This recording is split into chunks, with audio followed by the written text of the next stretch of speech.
21절에서 24절 말씀입니다. 하나님 말씀은 마태복음 16장 21절에서 24절 말씀까지입니다. 이때로부터 예수 그리스도께서 자기가 예루살렘에 올라가 장로들과 대제사장들과 서기관들에게 많은 고난을 받고 죽임을 당하고 제3일에 살아나야 할 것을 제자들에게 비로소 나타내시니 베드로가 예수를 붙들고 항변하여 이르되 주여 그리 마옵소서 이 일이 결코 주께 미치지 아니하리이다. 예수께서 돌이키시며 베드로에게 이르시되 사탄아 내 뒤로 물러가라. 너는 나를 넘어지게 하는 자로다. 내가 하나님의 일을 생각지 아니하고 도리어 사람의 일을 생각하는도다 하시고 예수께서 제자들에게 이르시되 너희들이 나를 따라오르거든 자기를 부인하고 자기 십자가를 지고 나를 따를 것이니라. 아멘. 말씀 제목은 하나님 길들이기입니다. 말씀 제목은 하나님 길들이기입니다. 거기에 물음표 있죠? 물음표. 하나님 길들이기 이제 그렇게 보여야 되겠죠? 우리가 오늘 하나님을 믿는다고 많은 사람들이 이제 교회에 나와서 이제 신앙생활을 합니다. 문제는 뭐냐면 우리가 하나님을 어떻게 생각하는가, 또 내가 믿고 있는 하나님이 어떤 분인가가 중요합니다.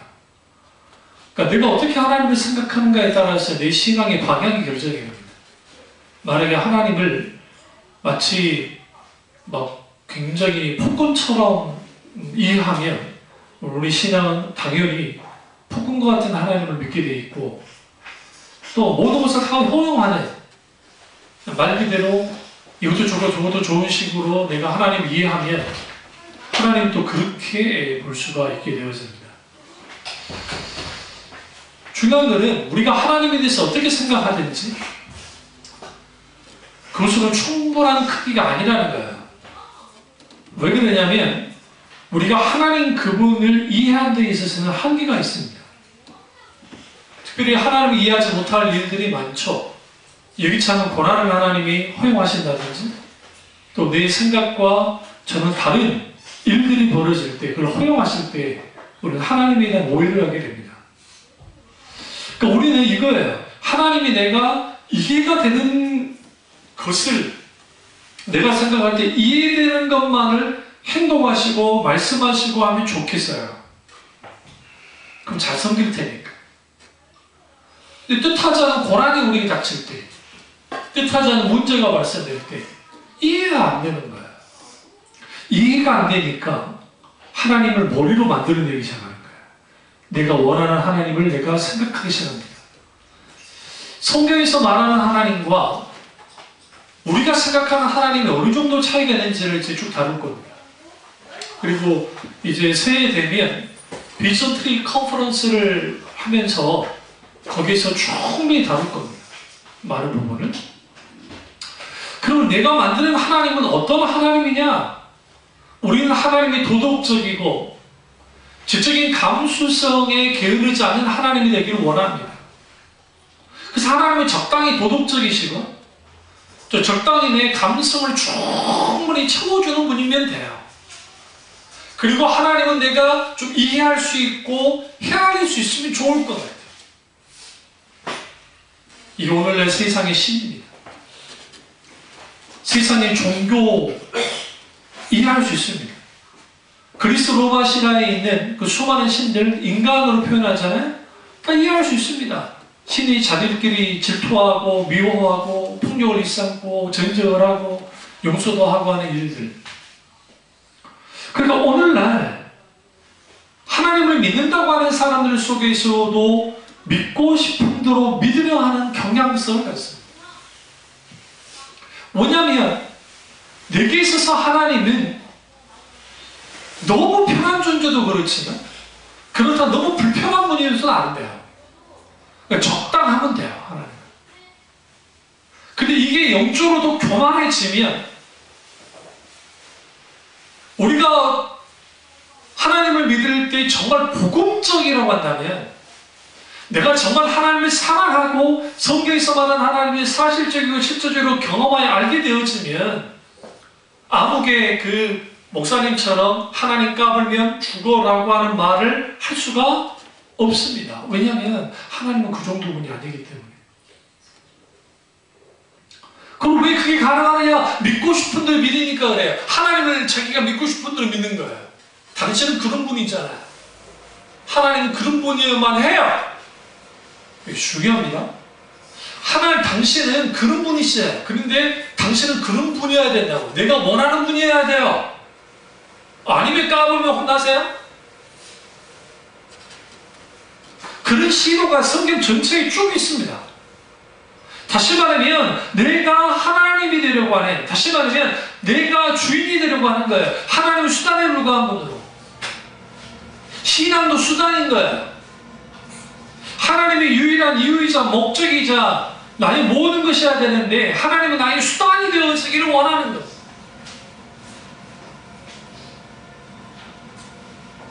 신앙의 출발은 내가 나의 인생이 내가 주인이 아니라는 것을 인정하는 거예요. 그리고 하나님이 이끌으시는 길에 순종하겠다고 결단하는 때에 비로소 신앙이 출발해요.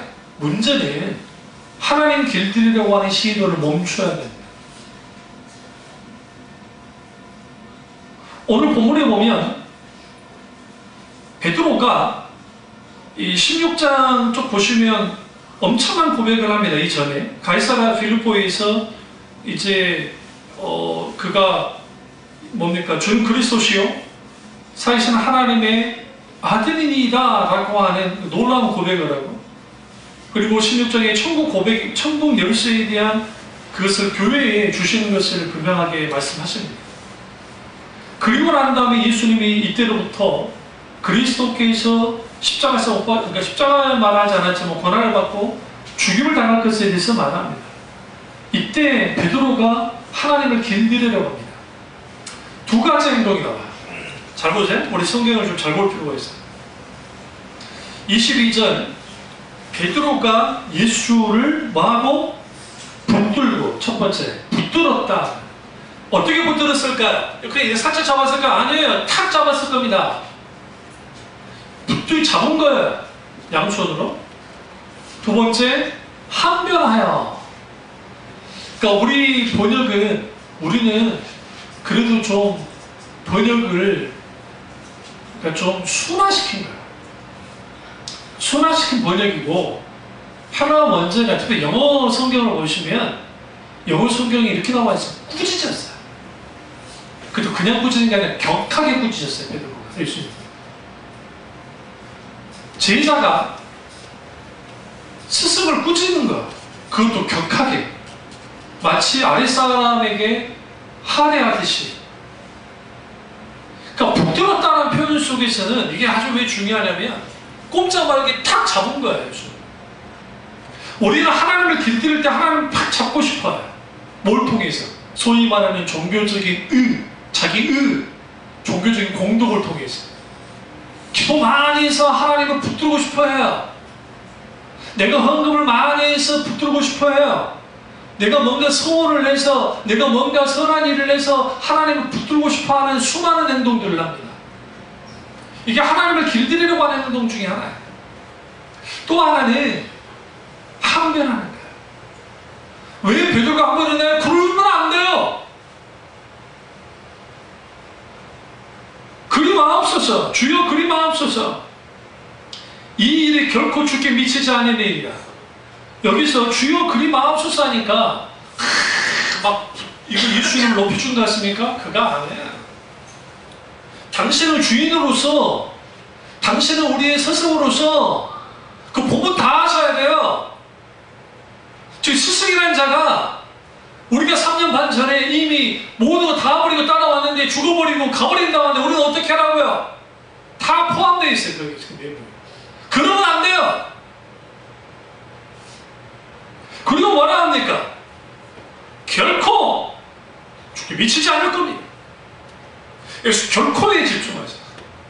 하나님이 결단코 이 문제는 주님이 건드리지 마세요. 이게 하나님을 길들이는 거예요. 이것만은 안 됩니다, 하나님. 이거 아세요? 하나님은 이것만은 안 됩니다 하면 반드시 그걸 가지고 하나님은 우리를 다뤄요. 물질에 매여있고 물질에 연연한 사람, 하나님 물질을 가지고 그 사람 반드시 시험합니다. 테스트합니다. 인간관계에서 계속 문제가 생기는 사람은 하나님 인간관계를 가지고 주는 테스트합니다. 이것만은 안 됩니다. 이것만은 안 됩니다. 결코 안 됩니다. 올라와 우리에게 하나님 멈추세요. 그건 아니라니까요. 내가 원하는 대로 해주세요. 이렇게 우리의 기도에 많지 않습니까? 우리 앞에 있는 수많은 유혹이 다가올 때에 우리는 하나님께 묻기보다는 우리의 생각과 방법으로 결정을 탁 해버릴 때 있어요. 그러면 거기에서 수많은 문제가 발생되죠. 스텝은 하나님과 내가 함께 스텝을 같이 맞춰 나가는 게 하락, 통행이야. 근데 이 스텝이 꼬이는가? 어디서 꼬여요? 우리가 믿음이 연약해서, 제가 지금 하나님 은혜에서 미끄러질 때라는 소개도 하겠지만, 하나님 은혜에서 왜 미끄러지느냐? 기본적으로 우리가 죄 안에 있기 때문에요. 근데 대부분이 미끄러진 이유 중에 하나는 단순히 기도를 안 하고 뭘 안 하고, 그건 당연한 것이고, 근본적으로 쭉 들어가 보면 우리가 하나님과 발맞춰 걸어가야 되는데 내 스텝이 빠르든지 내 스텝이 늦든지 그렇게 되어버리니까 거기서 미끄러지는 거예요. 그래서 부흥의 때나 집회 때 좀 은혜를 받았는데 다시 돌아가죠. 그럴 수밖에 없는 게 스텝이 꼬인 상태에 계속 있으니까. 팔을 맞춰줘야 돼요. 하나님. 그러니까 하나님을 오늘날 많은 사람들이 하나님을 이론이라는 정보로서 알아요. 지식적으로 머리로는 알아요. 관념으로 알아요. 근데 성경에서 말하는 인격체신 하나님을 성령의 조명 가운데 만나고 그 하나님을 경험하여 알지 못한 사람들이 많기 때문에 하나님을 어떻게 대하느냐, 세상 신과 똑같이 대하는 거예요. 다른 누구도 아니고, 잘 들으세요? 하나님을 자기 틀 안에 가두는 거예요. 머리 틀 안에. 그러니까 그 목사처럼 하나님 까불면 나한테 혼나라는 말을 하는 거예요. 하나님은 자기 틀 안에 가두니까. 있을 수 없는 일이에요. 정말 하나님 만난 사람들은 하나님에 대하여 그렇게 나올 수가 없어요. 왜 그러냐면 하나님의 초월성과 내재성 중에서 하나님의 초월하심과 그 초월하심은 전지전능하시고 무소부재하시고 광활하시고 우주 만물을 창조하신 지극히 크고 높으신 하나님, 거룩하신 하나님과 동시에 우리에게 찾아오셔서 사랑을 베푸시고 은혜를 베푸시고 우리와 슬퍼하시고 체류하시고 같이 고통당하시는 그 하나님의 모습 속에서 이 두 가지가 같이 있어요. 따로보지 않아요. 하나님은 함부로 할 수 없어요. 여러분이 진짜로 사랑하고 같이 있는 것을 함부로 대합니까? 함부로 안 돼요. 절대로요. 절대로 함부로 대하지 않아요.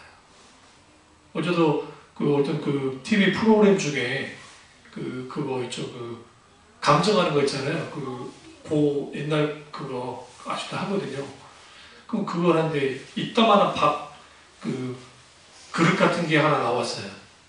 아주머니가 하나 갖고 나왔는데 그 가치가 얼마인지를 몰랐는데 가치가 1,500만 원. 밥사발 하나. 그냥 이제 두고 있었는데 가져갈 때 떨려서 힘들 거라고. 가치 모르고 있다가 그 가치가 그 정도예요.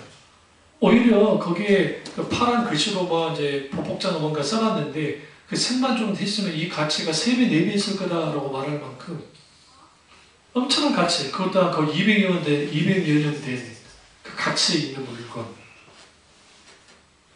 우리가 하나님의 가치를 모를 때는 함부로 구할 수 있어요. 얼마 전에도 이번에 아재 부엌에 자기 집을 집 부엌에 그림을 하나 걸어놨는데 외국에서 그 부엌에 그냥 걸어놔가지고 주방에 걸어놓고 있었는데 이게 보니까 이게 그림이 여사치 않은 거예요. 그래서 감정을 했더니 이 그림이 350억인가? 150억, 180억인가? 하여튼 수백억이 되는 거예요. 작은 그림 하나가. 여러분 같으면 그런 거 북에다 놔두겠어요? 북에다 음식 조리하고, 다행히 막 액자 하나 들어갔으니까 그러지만 음식도 조리도 하고, 가장 습한 곳이 부엌이잖아요. 어쨌든. 그런데 세상에 거기다 놔둔 거예요. 근데 그걸 보니까 그게 수백억짜리, 수백억짜리. 그럼 그 가치를 모를 때, 하나님의 가치를 모를 때 우리는 함부로 굴어요. 함부로 굴어요. 목사님이니까 하나님 잘할 것이다. 그렇지 않아요. 예수님을 만나야 돼요. 하나님을 만난 사람들이 하나님의 가치를 알아요. 여기서 만난다고 단순히 종교적 체험을 말하는 게 아니에요. 많은 사람들이 순복음 교인들을 제가 무시하는 게 아니라, 나도 순복음 출신이니까 똑같이 말하지만 순복음 교인들이 종교적 체험이 많아요. 과거에. 근데 왜 그들이 신앙이 그렇게까지 성장하지 못하고 흔들리느냐면 그 종교적 체험이라는 것이 분위기에 의해서 인위적으로 조장하는 거가 굉장히 많았단 말이에요. 감성을 향해서. 성령께서 직접적으로 찾아오셔서 우리 마음에 말씀에 비추시고 거기서 반응되어져서 나타나는 놀라우신 회심의 사건, 은혜의 사건들이 있어야 되는데 그게 없는 거예요. 감정 놀이만 하다 보니까. 그러니까 하나님을 모르는 거예요. 가장 이해가 안 되는 게 뭔지 아세요? 소위 영적이라는 사람은 하나님 이런 분이야 저런 분이야, 마치 그 담임 목사가 막 영적으로 대단한 사람처럼 하면서 뭐 영적으로 다 막 번다나 그런 게 어딨냐고 도대체. 저도 은사를 경험했지만 저 누구보다 은사 많이 경험했어요. 축사 사역도 귀신을 쫓아낸 사역도 30명 이상을 귀신을 쫓아낸 적이 있어요. 어릴 때, 고등학생 때. 그뿐 아니라 강력한 성령의 역사는 누구보다 경험 많이 하는 사람이에요. 그래서 알아요. 저는 그게 열려있는 사람이에요. 그럼에도 불구하고 그들이 말하는 하나님은 자기가 경험하고 자기가 막 뭔가 그런 틀 안에 가두는 거, 그건 어리석은 짓이에요. 우리가 경험하는 하나님은 성경에서 말하는 인격지신 하나님 그분 자체예요. 그러니까 각기 사람들이 자기들의 틀 안에 하나님을 가둡니다. 이게 가장 큰 문제. 이게 하나님 길들이기에 이게 가장 좋은 예인데, 첫째는 하나님을 자기 생각이 틀에 가두는 겁니다. 이게 베드로가 그런 거예요. 베드로. 예수님이 이양 메시아로 오셨으면 이제 할 거는 하셔야지. 갑자기 고난을 받고 죽는다는 게 무슨 말이며 다시 살아난다고 하는 이 허황된 말이 무슨 말입니까? 라고 나오는 거예요. 생각에 가둔다는 뭐냐면 하나님은 이뤄야 해, 이런 분이어야 해 라고 하는 우리 생각을 가지고 나가는 거예요. 신정론의 문제, 하나님은 과연 하나님의 정의의 문제, 그러니까 정말 하나님은 공의로운 분인가 정의로운 분인가 할 때에 우리가 너무나 잘 아는 이 폴란드에 있는 아우슈비츠에서 유대인들 학살을 당할 때에 그럼 그 현장에 하나님이 계셨냐고요. 묻잖아요. 계속. 하나님은 어디 계셨습니까? 과연 하나님이 정의로운 분입니까? 600만 명이 죽을 때 우리는 그것만 아는데요. 그럼 유대인만 죽었습니까? 그렇지 않아요. 집시들도 많이 죽었지만 슬라브족들도 많이 죽었어요. 슬라브족도 폴란드, 헝가리, 체코, 특히 체코는 그나마 좀 덜하긴 했지만 기타는 그런 사람들이 엄청나게 역사를 당했어요. 스탈린은 어떻습니까? 스탈린이 자기 그 영토 안에 있는 사람들 1,500만 명 이상을 죽였다는 거야. 그리고 그걸 어떻게 이해할 거예요? 생각해보세요. 하나님은 뭐 하셨습니까? 그래서 무신론이 그 시대에 이 불가지론이 왜 나왔냐면 하나님이 정말 살아계시다고 한다면 뭐 해야 된다? 그런 일을 막아야 되지 않느냐라고 나오는 거예요. 개인적인 문제도 마찬가지로 어떤 집에 애가 있는데 그 아이가 예를 들어서 정말 안 좋은 불의한 사고를 통해서 좀 세월호 우리 그 애들처럼 그랬을 때 내가 그 부모의 입장일 때는 어떨 거예요? 그 정치인들 하는 소리 보세요. 그 구구주자들 보세요. 어지간히 얼굴 먹으라고. 제가 묻고 싶은 게 당신 자식이 죽으면 그게 7년이든 10년이든 뭐 50년이든 100년이든 잊어집니까?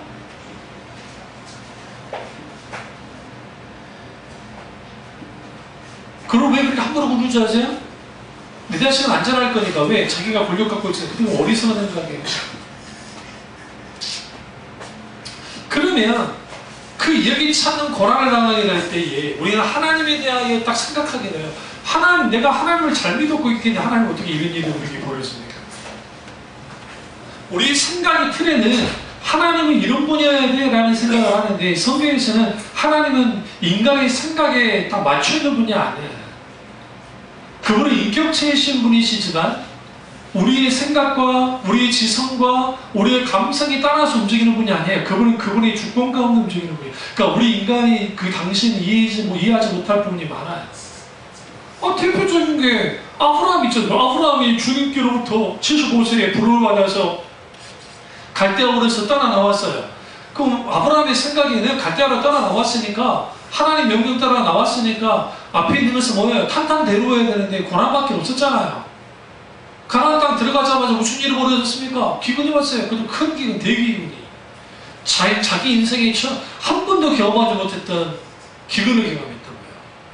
왜냐하면 갈대아우르는 메소포타미아 핵심부의 지역이 있는데 유프라테스 강과 티그리스 강 가운데 있기 때문에 거기는 물이 마른 적이 단 한 번도 없어요. 물 때문에 고생한 적이 없대요. 오히려 홍수 때문에 고생했을지 모르지만 그 외에는 고생한 적이 없는 사람이에요. 그런데 기근을 경험했어요. 인생에서 가장 큰 위기 상황이 닥쳤잖아요. 그러면 생각해보세요. 우리 이거 어떻게 하겠어요? 하나님 계실 수 있습니까? 베드로 입장도 마찬가지예요. 우리가 베드로 입장이면 어떻게 할까요? 내 인생 다 걸었는데 갑자기 주님 죽는다고 그러는 거예요.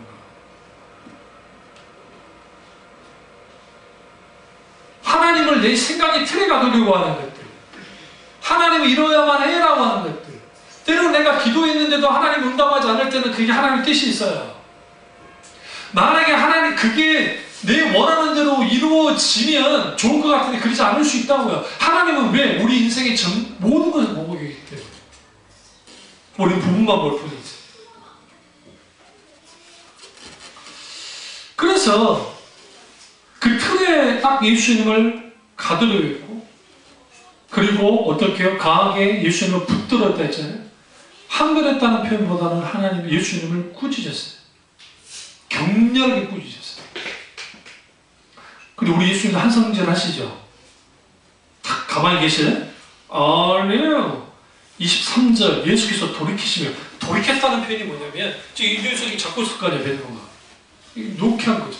탁 보신 거예요. 정면을 대결하기 위해서. 뭐라고 하세요? 사탄아 내리로 물러가라.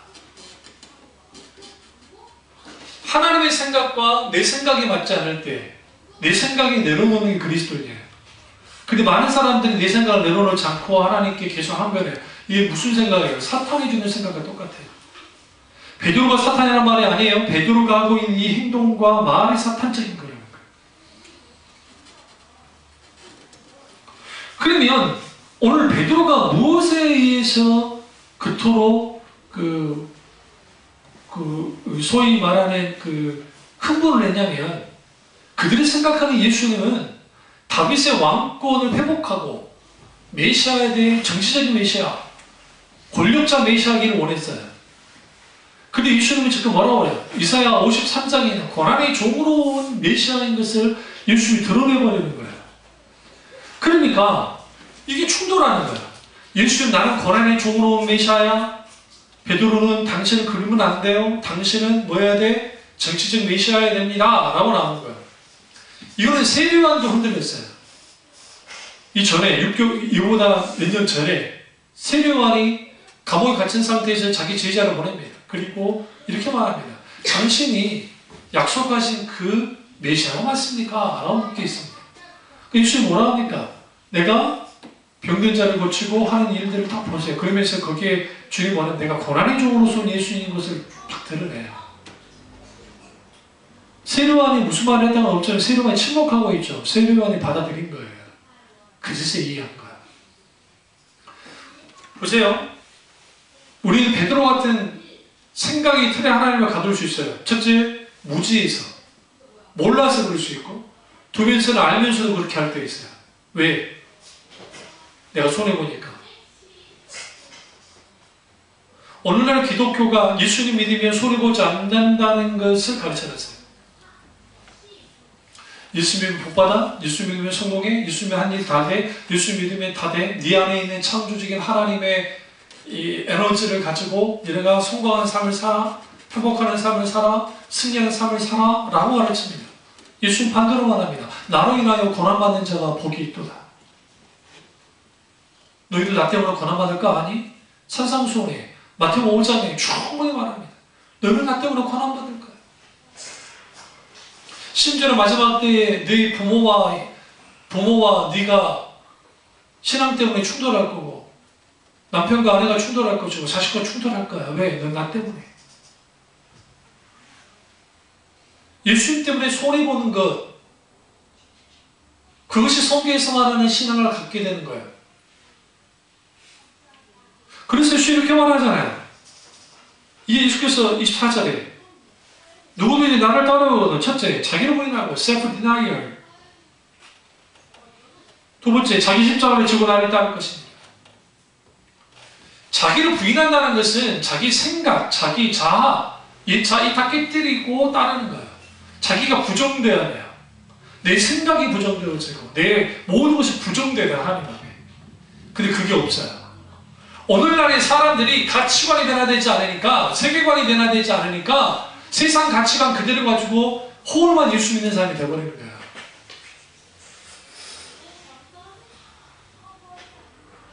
참 미안한 말인데 연예인 크리스찬들 글쎄가 저는 인정을 안 해요. 거의 신앙을. 그분이 목사님이 됐어도 거의 인정을 잘 안 해요. 잘 안 하는 이유가 뭐냐면 그분들이 가지고 있는 가치관이 기존에 자기가 가지고 있던 세상 그 연예인 가치관에다가 거기다가 소위 신앙을 씌우는 거예요. 안 그런 분도 있다고 생각합니다만. 그러면 연예인들만 그럽니까? 아, 네. 오늘날 예수 그냥 일반 평범한 사람이 예수를 믿게 됐을 때에도 자기가 기존적으로 가지고 있던 가치관을 그대로 있다 거기다 짚을 세우는 거예요. 그리고 신앙생활을 해요. 그러니까 하나님을 몰라요.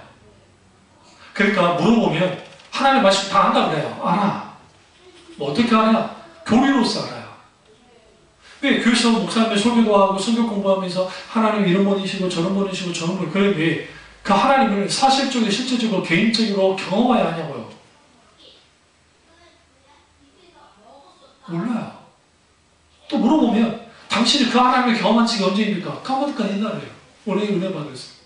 그 오늘날 경험하는 삶을 살고 있습니까? 없어요. 왠지 아세요? 헨리 브레카 목사님 그랬잖아요. 오늘날 너무나 많은 사람들이 하나님을 경험하지 못하고 산다. 그것은 기적이다. 신자들이 하나님을 경험하는 삶을 살지 못하는 게 기적이라. 왜 기적인 줄 아세요? 하나님을 경험하는 삶은 그리스도인에게 쓰는 자연스러운 것이 되어야 돼요. 신비주의로 가라는 게 아니라 그럼 왜 그들이 하나님을 오늘의 하나님을 경험하는 삶을 살지 못하느냐? 이유는 딱 하나예요. 단 한 번도 예수님 때문에 대가를 치른 적이 없고 또 하나는 전환한 적이 없어요. 하나님께. 전환해야 돼요. 두 가지. 전환하려면 대가를 치러야 되잖아요. 이전 걸 다 내려놔야 되니까. 뭔가 내려놓은 적이 없어요. 트랜스포. 갈아타질 않았어요. 주님께로 갈아타야 돼요. 오늘 베드로가 예수님을 따른다고 했지만 그들은 여전히 정치적인 메시아예요. 그러니까 이게 예수의 사회 딱 중간 1년 5개월 됐을 6개월 됐을 때 이 일이 벌어졌는데 예수님이 이제 십자가에 돌아가신 3년 사이 다 끝난 그 시점에 베드로나 제자들이 했던 행동이 뭐예요? 예수님이 십자가에 죽으러 올라가시는데 누가 넘냐는 거야. 베드로가 넘네, 요한이 넘네, 야고보가 넘네, 지들끼리 싸우고 있었던 거예요. 왠지 아세요? 그들은 여전히 예수는 정치적 메시아를 위해 있어요. 다시 말하면 예수님은 죽으시면 난데 예수님께서 인자가 죽어야 된다고 또 말씀하세요. 그때 베드로가 대놓고 반기를 못 들어. 왜? 이때 당했잖아요. 예수님한테. 사탄아 물러가라 그걸 경험했기 때문에 베드로가 감히 나서지 못해요. 그러니까 그가 뭐라 합니까? 예수님 다른 사람을 다 버리더라도 저는 안 버릴 거예요. 행동으로 보여줍니다.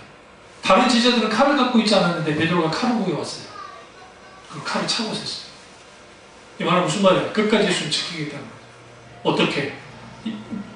관원들이, 대제사장들이, 서기관들이 잡아서 예수님을 죽이는 것을 자기가 한 몸 던져서라도 막겠다는 거예요. 당신은 죽으시면 안 돼요. 보세요. 예수님 나는 죽어야 돼. 베드로는 당신 죽으면 안 돼요. 다 버려대잖아. 안 버려요. 저는 칼도 있어요. 실제로 그 일을 벌였을 때 대제사장 종이었던 말고 기록 잘라버리죠. 베드로가 대단한 무사라서 기잡으려고 그랬다고 생각하세요? 심장 나고 얼굴을 공격한 거 아니에요. 칼로 내리친 거 아니에요. 피하다가 귀가 잘린 거예요. 여기서 여전히 계속 팽명설을 가요. 그러니까 우리가 하나님을 길들이려고 하는 것을 중단해야 되는데 왜 길들여지지 않냐면 내가 원하는 하나님이 되기를 원하는 거예요. 하나님이 이러야만 해요. 그 하나님 이렇게 하시면 돼요. 아 주님 막 좀 그러지 마시라고 이렇게 하시면 돼요. 그래도 이거는 그래도 좀 괜찮지. 아주 주님께 윽박지르고 하나님을 밀어붙이려고 하는 사람들을 너무 많습니다. 죽기를 위해서 오신 예수님을 그가 뭐예요? 막았어요. 꾸짖었죠. 강렬히 책망했죠. 예수님을 비난했다고요. 왜? 내 생각 맞지 않기 때문에. 내 생각과 맞지 않기 때문에. 내가 소리하기 때문에. 여기서 우리가 신앙의 이유가 분명하게 드러나요. 어떤 사람은 사업이 교회를 다녔지만 사업이 망해서 예수를 더 잘 믿는 사람이 있고 어떤 사람은 사업이 망했기 때문에 예수를 따라오는 사람들 생각보다 많아요. 내가 죄가 헌금하고 헌금 봉사하고 했는데 내가 이런 일이 벌어졌어. 어떻게 하나님 그럴 수 있습니까? 어떻게 그럴 수 있겠냐? 하나님 하신 게 아니에요. 욕심에 이끌려서 그 사람 그럴 수도 있고 아니면 IMF 같은 경우에는 개인이 잘못해서가 아니라 위정자들이 국가가 잘못되고 큰 기업들이 정말 잘못된 어떤 행동을 통해서 된 거잖아요. 그때 무너진 사람도 많았잖아요. 거기서 그 계기를 통해 주님께 온 사람도 있을 것이고 어떤 사람은 주님을 떠난 사람도 있을 거란 말이에요. 왜 그러냐면 우리가 원하는 하나님, 내가 원하는 하나님, 그 하나님은 그 구격에 맞춰 있는 분으로서만 있으면 되는 거예요. 그런데 왜 이탈한 거지? 자기 생각할 때. 그러니까 되기를.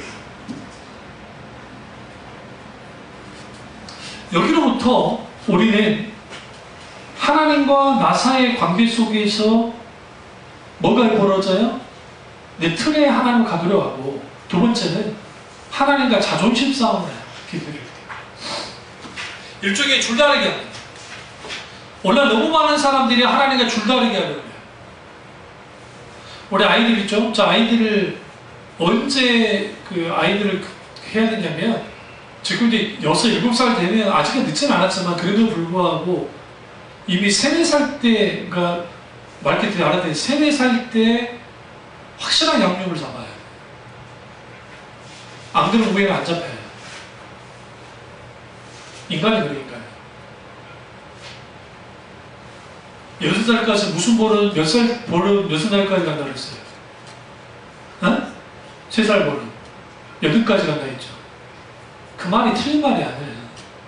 말귀를 알아듣기 시작할 때 그때 양육을 잘해야 돼요. 안 그러면 뭐가 돼요? 아나문이 되는 거죠. 뒷싸움을 하고 줄다리기를 하고. 근데 여기서 중요한 건 뭐냐면 이 자존심이라는 게 세속적인 욕망을 채워버리는 타락한 자존심을 말해요. 타락한 자존심을 가지고 하나님과 어떻게 해요? 줄다리기 합니다. 어떻게 하나님을 길들이려고. 당신 내 뜻대로 하셔야 돼. 내 뜻대로 하나님이신 예수님의 뜻을 거꾸로 들었어요. 그런 경우 굉장히 많아요. 과연 우리가 베드로와 다릅니까? 아니에요. 우리 베드로 입장이면 어떻게 될까요? 우리는 똑같이 하시지 않을까요? 그래, 예수님 빨리 죽으십시오. 이거, 그래, 죽으셔야죠. 지나가십니다. 그것도 웃기잖아요. 안 그래? 지나가시고 죽으십시오. 그러고 욕하는 거 같아요.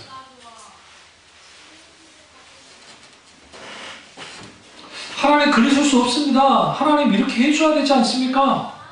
때로는 하나님 모르고 달리기도 하고 협박을 하든 때를 쓰든 어떻게 하든지 내가 원하는 대로 움직이라고 하는, 근데 그 이면에는 타락한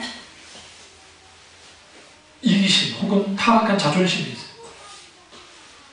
혹은 이걸 지존사상이라고 그러는데요. 이 지존사상이라는 것은 내가 지존이 되는 거예요. 하나님은 나를 중심으로 움직이셔야 돼요. 똑같은 사건이 광야 이스라엘 백성이 가데스바네아에 출애굽한 지 40일이 지나고 나서 가데스바네아에 딱 오게 됩니다.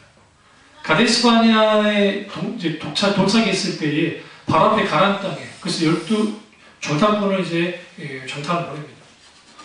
그 보고 올라갑니다.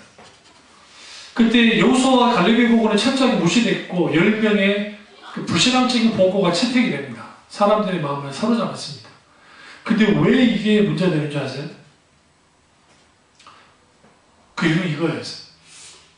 하나님이 약속하신 적과 꼬리 오르는 땅에 대한 환상을 가졌습니다. 그 이스라엘 백성들. 그 실제로 적과 꼬리 오르는 땅이었어요. 그들이 보기에. 근데 복병이 하나 있네. 그게 아낙 자손들이었어요. 그 아낙 자손들은 네피림같이 거인이었다. 강한 족속이 있는 거예요. 근데 고고학자들이 그 시대의 가나안 땅의 전 인구가 얼마일까 할 때에 10만이 안 돼요. 많이 잡았자 14만이에요. 이스라엘들 200만 명이에요. 잘 생각하세요? 이스라엘 민족 200만 명이에요. 가나안 족속 아무리 많아봤자 14만 명인데 밀어붙여도 이길 수 있겠죠. 안 그럴까요? 아니 역사상 로마가, 그 어마어마한 로마가, 게르만 민족이 그 흉노족들이 밀려가지고, 중국에서 밀려가지고 남하하면서 끌고 들어왔잖아요. 그러니까 흉노족 피하려고 그 사람들이 지금 로마 영토 속에 들어와가지고 로마를 뒤엎었다고요. 무슨 말씀 드리냐면 흉노족이 무서우니까 그 적 피하고 내려갔다가 그 어마어마한 로마를 무너뜨려 버렸다고요. 살기 위해서, 내가 갈 데 없어 살기 위해서 정말 내가 마음 먹고 딱 들어가면 못할 일이 어디 있어요, 사실은. 근데 참 재밌는 게 뭔지 아세요? 그들이 생각할 때, 그러니까 이스라엘 백성들이 생각할 때 가나안 땅 어떻게 차지할 수 있냐면 아무 일 없이 그냥 들어가서 살면 될 거라고 생각하는 거예요. 하나님이 전쟁이란 말 안 했잖아요. 이런 말이 있어요. 주님이 킹스로드로, 왕의 도로로 인도하지 않았다고 주님 말을 성경에 보시죠. 하나님이 내가 너희를 해안가 도로로 인도하지 않은 것은 거기에 있는 이집트 수비군과 싸우면 돌아갈까 염려되기 때문이다 라고 주님 말해요. 하나님이 당연히 가나안 땅에 앞에 들어가서 거기에 전쟁을 해야 되는 말을 해야 하나요? 안 하셨어요. 근데 막상 거머니가 전쟁을 해야 돼요. 싸워야 돼요. 겁먹은 거예요. 겁먹은 거예요. 사람에게 겁먹고 환경에 겁먹어요. 잘 들으세요? 그런데 하나님께는 겁을 안 먹어요. 하나님을 길들이려고 하는 사람들의 특징이 뭐냐면 하나님이 정말 성기스만 하나님 누군지를 모르기 때문에 하나님 함부로 물어요. 그러니까 그들은 하나님을 대적하는 거예요. 하나님이 정말 어떤 분인지를 알게 되었으면 두렵고 떨림으로 함부로 할 수가 없어요. 이사야 보세요. 이사야가 성전에서 기도하고 있다가 성전 문지방문이 살짝 열렸는데 그게 하나님의 거룩한 영광을 담아 그게 납작 엎드려 죽은 자같이 돼버리죠. 그런 분이 하나님이라고요. 그러신 분이 하나님이에요. 근데 그 하나님이 하나님인 줄 알지 못하니까 무지에서도 그렇지만 내가 손해보잖아요. 내가 잃잖아요. 이게 죽기보다 싫은 거예요. 내가 희생되어지고 내가 뭔가 하나님 때문에 이렇게 되어야 된다는 것을 견딜 수 없는 거예요. 그러니까 그들은 바로 앞에 아낙 자손들을 두려워 있지만 하나님을 두려워하지 않았다고요. 무슨 싸움을 해요? 자존심이에요. 타락한 자존심을 내세워요. 하나님 믿을 수 있습니까? 하잖아요. 그래서 이렇게 말하잖아요. 이스라엘 백성이 모세를 향해서 어디 죽을 데가 없어서 하나님이 이 광야를 인도했냐고. 이게 굉장히 무서운 말이에요. 하나님 죽을 데가 없어서 하나님이라는 분이 우리를 여기로 인도했냐고. 차라리 돌아가야 되겠다. 그게 낫지 않냐고. 근데 여호수아와 갈렙이 이렇게 말합니다. 하나님이 원하시면 가나안 땅에 들어가지 못하겠냐는 거예요. 여기서 그들이 하나님이 원하는 것,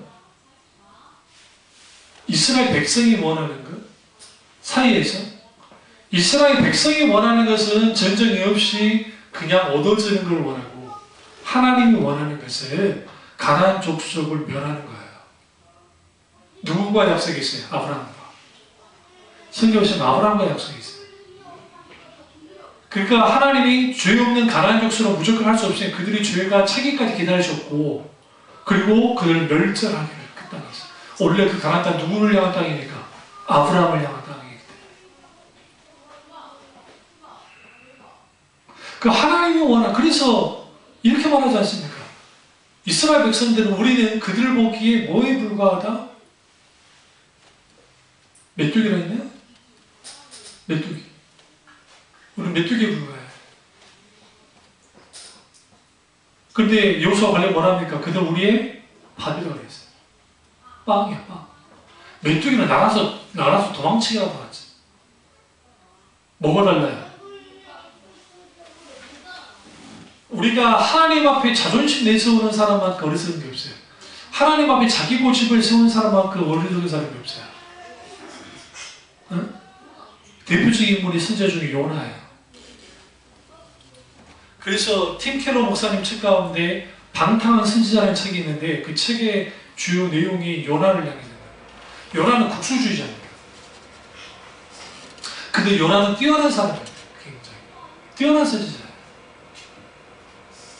다른 건 다 하나님 명령대로 하겠지만 적군인 니느웨를 향해서 회개의 메시지를 선포하는 것은 그렇지 않습니다. 그러면 여러분, 우리 요나의 나쁜 사람인데 어찌 선지자가 그럴 수 있어? 제 내용을 잘 들어보세요. 그 시대에 아시리아가 어떻게 유린을 했냐면, 아이들 있죠? 저 아이들은 쇠꼬층에 있다가 꽂아가지고 이렇게 밑에서부터 꽂아가지고 죽였어요. 임신한 부 있죠? 임신부들. 그 상태에서 배를 갈아서 애를 꺼내요. 그리고 죽여요. 임신부는 말할 것도 없고. 그러니까 바벨론과 신바벨론의 느부갓네살 왕과 아시리아의 차이는 뭐냐면, 아시리아는 더 호전적이고 더 무서우니까 굉장히 싸워요. 그 민족이. 그들은 절대로 화해도 없고 타협도 없어요. 근데 거기 가가지고 요나한테 회개 메시지를 선포하는데 여러분도 하겠어요? 저한테 안승훈 목사한테 일본 가가지고 일본 사람들이요 회개할 줄 하겠습니까? 저는 다 살 수 있어. 왜? 일제시대 때 내가 당하진 않았으니까 아직. 그런데 지금 그 일을 계속 당하고 있어요. 내가 지금 우리 민족이 지금도 그 핍박을 받고 있는 상황에서 내가 거기 가가지고 일본 사람들이요 회개하고 돌이킬 줄 알아. 그게 나오냐고요. 그게 정상적으로 안 나오지. 근데 하나님은 그것도 요구한 거예요. 그것도 반대로 호세아라는 인물이 있어. 호세아와 요나가 다를까도 다르지 않은 게, 하나님은 호세아에게 뭘 요구하냐면 창녀랑 결혼하는 거예요. 선지자가 어떻게 창녀랑 결혼합니까? 그것도 이 창녀가 그냥 창녀도 아니고 아주 유명한 창녀예요. 왜 결혼하는지 아세요? 그 시대의 북이스라엘 백성 전체가 창녀와 같았던 거예요. 영적으로. 호세아는 하나님을 상징하고. 근데 호세아가 그 명령을 따릅니다. 이게 여러분 절대로 못할 일이에요. 요나 같은 사람에게. 호세아가 그렇게 명령이 따릅니다. 뭘 꺾어요? 자기 자존심. 하나님을 길들이는 사람들은 자기 자존심을 계속 내세요. 그러니까 여기에 좌파의 이념이 있고 우파의 이념이 있는데 거기 따르는 거예요. 여러분, 좌파가 도대체 예수 그리스도 안에서 좌파가 왜 필요하며 우파가 왜 필요합니까? 예수 공동체 안에서. 그러면 거기에서 중요한 거는 요나는 끝까지 어쩔 수 없이 주님 명령을 다 이제 회개하고 있다고 하지만 그가 마지막하고 결론을 안 주잖아요. 그게 우리를 향한 거예요. 우리가 똑같아요. 하나님과 계속적인 지속적인 무슨 싸움? 자존심 싸움을 한단 말이에요. 하나님을 길들이는 사람, 길들이려고 하는 사람들의 특징이에요. 하나님을 이뤄야만 합니다. 이렇게 되십시오. 안 되면 안 됩니다. 매를 맞아가지고 따르긴 하지만 내 마음은 변하지 않아요. 그래서 선지서 문학 속에는 많은 신학자들이 요나서가 가장 아름답다고 그래요. 내 히브리어 가르쳤던 교수님도 그렇고 왜 요나서가 아름답냐면 거기는 인간의 근본적인 딱 드러나요. 거기. 그런데 결론을 안 줘요. 일부러. 그런데 어떤 것이든 특별히 성경 것이든 결론을 주지 않을 때는 부정으로 보는 게 아니야. 긍정으로 봐요. 결국은 요나도 뭐 했을 거다? 하나님의 뜻 가운데 섰을 것이다. 그러니 당신들도 뭐 해야 된다? 서라. 일종의 에필로그예요. 그러니까 결론을 주지 않되 뒤에 에필로그가 오듯이 너희도 이런 상황이 됐을 때 충분히 자기 자존심을 내려놔라. 자기 뜻을 내려놔라. 자기 계획을 내려놔라. 이스라엘 백성들 자기 계획대로 되지 않았어요. 그냥 하나님은 하나님의 계획대로 밀어붙이겠다고 그래요. 그러니까 하나님은 하나님의 계획대로 가겠다고 하고 이스라엘은 자기 계획대로 가겠다는 거예요. 그 중간에 여호수아와 갈렙이 있었어요. 여호수아와 갈렙은 중요한 게 이거예요. 여호수아와 갈렙에서 중요한 것은 가나안 땅이 중요한 게 아니에요. 굉장히 중요합니다. 가나안 땅이 중요한 게 아니에요. 하나님의 뜻이 중요해요. 하나님이 들어가길 원한다는 거예요. 그러니까 하나님이 가나안 땅에 들어가길 원하시면이라는 표현이 있었어요. 이스라엘 백성에 있어서는 가나안 땅이 너무 소중했어요. 하나님보다. 왜? 40년 동안 노예생활을 했죠? 노예생활을 했죠? 50일 이상 광야를 통과해 나왔습니다. 마침 이제 땅이 생기는 겁니다. 땅 없던 내가 너무너무 갖고 싶어요. 그건 분명해요. 근데 그들은 그 땅이 갖고 싶은 거. 그래, 여호수아와 갈렙에 있어서는 그 땅이 중요한 게 아니라 하나님이 아브라함과 약속하신 땅이기 때문에, 다시 말하면 그들에게 중요한 것은 하나님이 다스리는 땅이니까 소중한 거예요. 하나님이 함께하는 땅이니까, 하나님이 원하는 땅이니까 소중한 거예요. 오늘날 이 사람들이 있는 사람도 있어요. 천국 간다고 할 때에 내가 천국을 가야 돼. 근데 내가 천국 가기 위해서 예수를 믿어. 천국 가기 위해서 믿어. 그 자체는 틀린 게 아니라고요. 근데 그 천국에 하나님이 계시지 않으면 아무것도 아니라 했죠. 소위 천국이라는 것이. 처음에는 내가 그럴 수는 있는데 결국은 그 천국에 하나님이 계시기 때문에 내가 하나님과 영원한 교제를 나누고 살기를 원하기 때문에 내가 하나님을 믿는 거야. 그 천국 누가 계세요? 하나님 계십니다. 레위기서에 보시면 하나님이 이스라엘 백성을 이집트에서 출애굽시킨 이유에 대해서 말합니까? 나는 저희 하나님이 되어 저는 내 백성이 되게 하랍니다. 단순히 땅을 주기 위해서, 땅을 차지하기 위해서 주님이 이스라엘 백성들을 나오게 한 게 아니에요. 단순히. 이스라엘 백성들이 그 땅에서 하나님의 왕으로 세우고 하나님이 통치하는 나라 가운데 살기를 원했는데 이스라엘 백성들이 그렇지 그 길을 원치 않는 거예요. 그냥 땅만 주세요. 그래서 성경에 그들이 40년 광야 생활할 때 계속적으로 그렇게 반기를 되니까 하나님이 비로소 결단을 내리시잖아요. 모세에게 나타나셔가지고 좋아, 내가 이제 땅을 줄게. 이제 땅을 주신다니까. 걱정하지 마. 내가 이거 다 알아서 천사들을 보내서 그걸 다 쓸어버리게 되지. 쓸어버릴 테니까 그냥 딱 찾아요. 그 대신 나는 안 갈 거야. 굉장히 중요합니다. 그 대신 나는 안 갈게. 그 모세가 어떻게 나옵니까? 옷을 찢고 죄를 입었어요.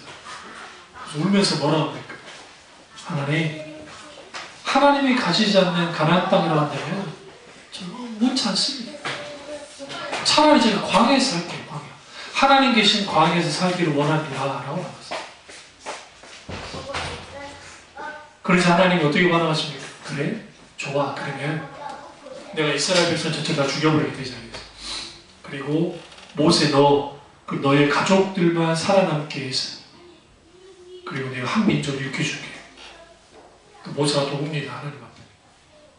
차라리 저를 죽이시고 이 백성을 살려주십시오. 그래서 성경이 뭐라 합니까? 하나님의 진노가 그쳤어요.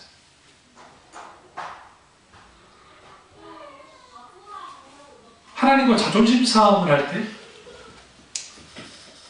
하나님과 의견 조종할 때는 어떻게 해야 되냐면 하나님 편에서 해야 돼요. 많은 사람들이 착각하는 게 내가 내 주장하면서 내 편에 서가지고 계속 하나님과 싸워야 돼요. 여러분, 예수님이 답이라고 할 때 많은 사람들은 예수님이 답이다 하면 예수님이 어떤 답을 제시했을 거라고 생각해요. 그렇지 않아요. 석가모니, 그리고 공자, 소크라테스, 기타 등등 세상에 있는 모든 종교이든 철학이든 것은 자기들이 말하는 진리에서 말을 하고 답을 제시를 해야 이렇게. 예수님은 답을 제시한 적이 단 한 번도 없어요. 왠지 아세요? 예수는 그분 자신이 답이 있기 때문에. 그래서 예수는 스스로를 계속 밝혔어요. 나는 길이요, 나는 진리요, 나는 생명이야. 나는 선한 목자다. 이게 왜 중요하냐면 예수는 어떤 답을 제시할 이유가 없어. 왜 그러냐면 예수님 자신이 해답이셨기, 답이셨기 때문에. 인생의 모든 해답은 예수님께 있어요. 실제로 우리가 이제 예수님을 모르기 때문에 우리가 이제 예수를 만나라고 하는 그 챕터에서 제가 그 설교하면서 제가 이제 이 부분을 다뤄두겠지만 예수님 그분이 답이세요.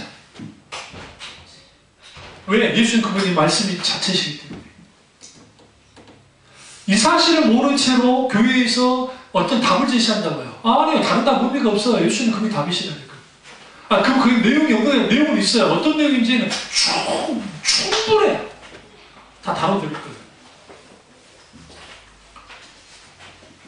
그러니까 우리는 주님과 왜 자존심 대결을 하느냐? 우리가 생각할 때 우리가 지금 생각하는 게 오히려 합리적이고 옳은 거예요. 근데 하나님이 아니라고 그러는 거예요, 계속. 아니라고 그러는 거예요. 그러니까 여기에서 충돌이 있죠. 근데 여호수아와 갈렙이 뭐라면 하나님이 뭐라 생각한다면 적각 안약자손 아니라 뭐가 돼도 뭐가 되주냐는 거예요. 하나님이 원하시면 된다는데. 근데 이스라엘에서 어떻게 나옵니까? 돌을 들어서 그들을 죽이려고 합니다. 그래서 하나님의 영광 임재가 그들을 덮치죠. 그리고 그 유명한 하나님의 심판이 여호수아와 갈렙만이 가나안 땅에 들어가 나머지는 20세 이하는 놔두더라도 20세 이상들은 다 광야에서 죽을 것이고 정탐한 40에 1년씩 더해서 40년 동안 광야에서 다 죽을 거라고 하는 실제로 그런 일이 벌어져요.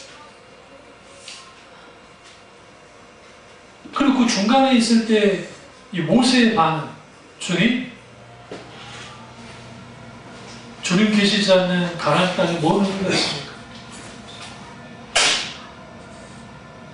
그냥 여기가 좋아요. 그 위대함이 다윗에게도 있는 거 아십니까? 주님, 저는 성전 문지역에 있는 것도 너무 좋아요. 왜 그랬다고 생각하세요? 그 어마어마한 다윗이, 그 다윗은 그때 죄를 짓고 난 다음에 쓴 시나요. 왜 그랬다 생각하세요? 다윗은요, 하나님의 크고 아름다우심을 누구보다 잘 알고 있어요. 자존심 내세울 게 아니에요. 다윗 누굽니까? 왕 중에 왕입니다. 영국의 전설인 아더왕의 모델이 누구예요? 다윗입니다. 지금 피렌체에 가시면 피렌체 광장 이름 생각 안 나네. 앞에 있는 다윗 상 있죠? 미켈란젤로가 만드는데 대부분의 그림들이 왕하면 다 다윗의 춥니다. 왠지 아세요? 그 위대한 왕이었어요. 근데 하나님 앞에 섰을 때 그깟 위대한 왕이 뭐가 되주냐는 거예요. 이게 굉장히 중요해요. 교만할 수가 없어요. 하나님 앞에.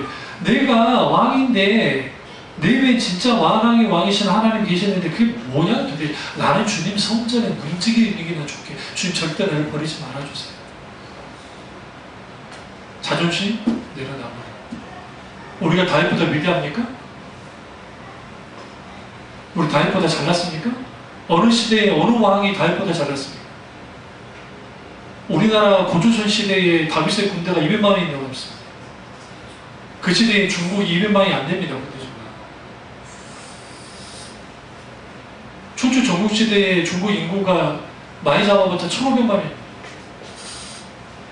많이 잡아봤자 1,500만이에요. 그 시대에.